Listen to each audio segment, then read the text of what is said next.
एक दिन भगवान श्री कृष्ण अपने सखा ग्वालबालों के साथ यमुना तट पर गए। उस दिन बलराम जी उनके साथ नहीं गए थे। उस समय जेठ आषाढ़ महीने की भीषण गर्मी का समय था। ग्वालबाले और गायें अत्यंत प्यास से व्याकुल हो रहे थे। प्यास से उनका कंठ सूख रहा था। उन्होंने यमुना का विषैला जल पी लिया। उन्हें इस बात का ध्यान ही नहीं रहा कि उनके गांव वालों ने वहां का जल पीने को मना किया था। अब तो उस विषैले जल के पीते ही सब गाय और ग्वालवाल प्राणहीन होकर यमुना जी के तट पर गिर पड़े। उन्हें ऐसी अवस्था में देखकर ईश्वरों के ईश्वर भगवान श्री कृष्ण ने अपनी दिव्य दृष्टि से ही जीवित कर दिया। चेतना आने पर वे सब यमुना जी के तट पर उठ खड़े हुए और आश्चर्यचकित हो एक दूसरे की ओर देखने लगे। सोचने लगे कि हमने तो यमुना का विषैला जल पी लिया था और हम तो मर चुके थे, परंतु कृष्ण ने कुछ करामात कर हमें फिर से जीवित कर दिया है। भगवान श्री कृष्ण अंतर्यामी हैं।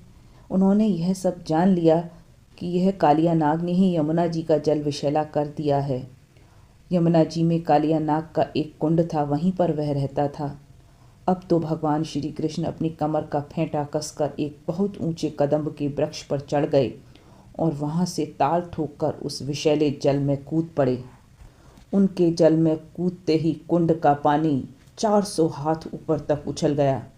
यह देख ग्वाल वालों को पहले तो हर्ष हुआ, फिर दुख में डूब गए। जल के उछलने की बड़े जोर की आवाज़ सुनकर कालिया नाग भगवान श्री कृष्ण के सामने आ गया। कालिया नाग ने देखा कि सांवला सलोना बालक तनिक भी न डरकर इस विषैले जल में मौज से खेल रहा है। तब तो उसका क्रोध और भी बढ़ गया। अब तो उसने श्री कृष्ण को अपने नागपाश के बंधन में जकड़ लिया। यह देख उनके सखा ग्वालबाल दुख और भय से मूर्छित हो पृथ्वी पर गिर पड़े। गाय बैल बछिया बछड़े सब बड़े दुख से डकराने लगे। वे डरकर इस प्रकार खड़े हो गए मानो जैसे रो रहे हों। उस समय तो उनका शरीर हिलता डोलता तक न था। कुछ सखा जल्दी से दौड़कर श्री कृष्ण के घर यह सूचना देने पड़े।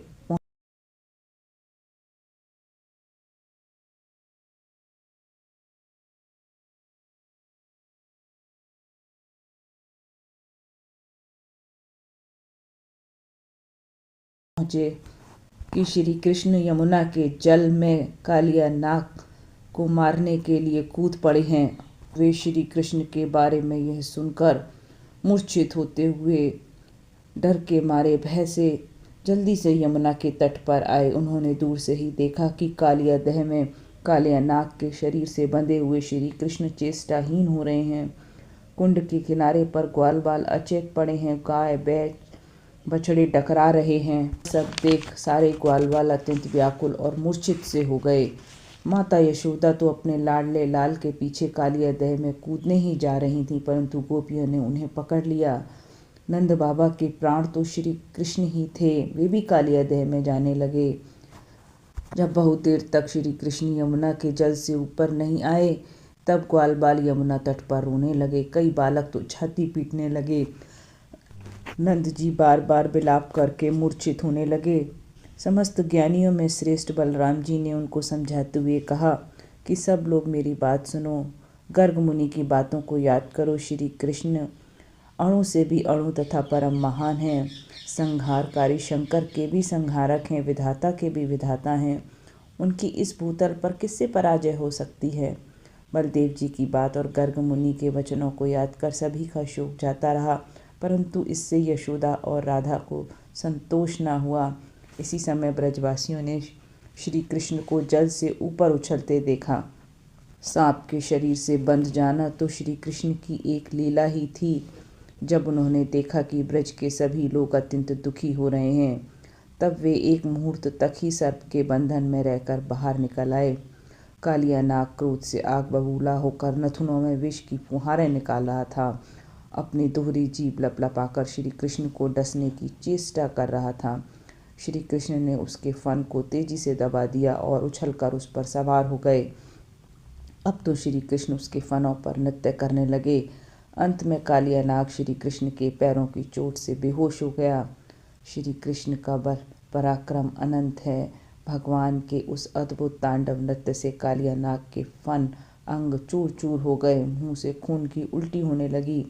अब तो उसकी नाग पत्नियां घबरा कर वहाँ आईं और क्षमा प्रार्थना करने लगी और भगवान श्री कृष्ण की स्तुति करने लगी।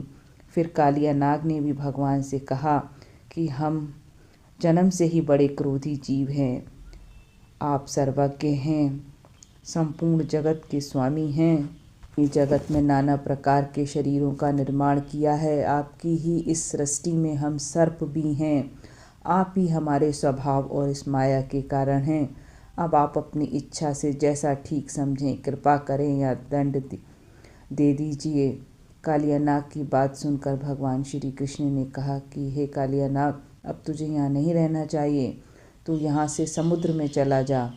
अब तो उनकी आज्ञा को मान कालिया नाग वहाँ से यमुना जी के कुंड से निकलकर समुद्र में चला गया और भगवान श्री कृष्ण की कृपा से यमुना जी का जल फिर से विषहीन ही नहीं बल्कि उसी समय अमृत के समान और भी मधुर हो गया।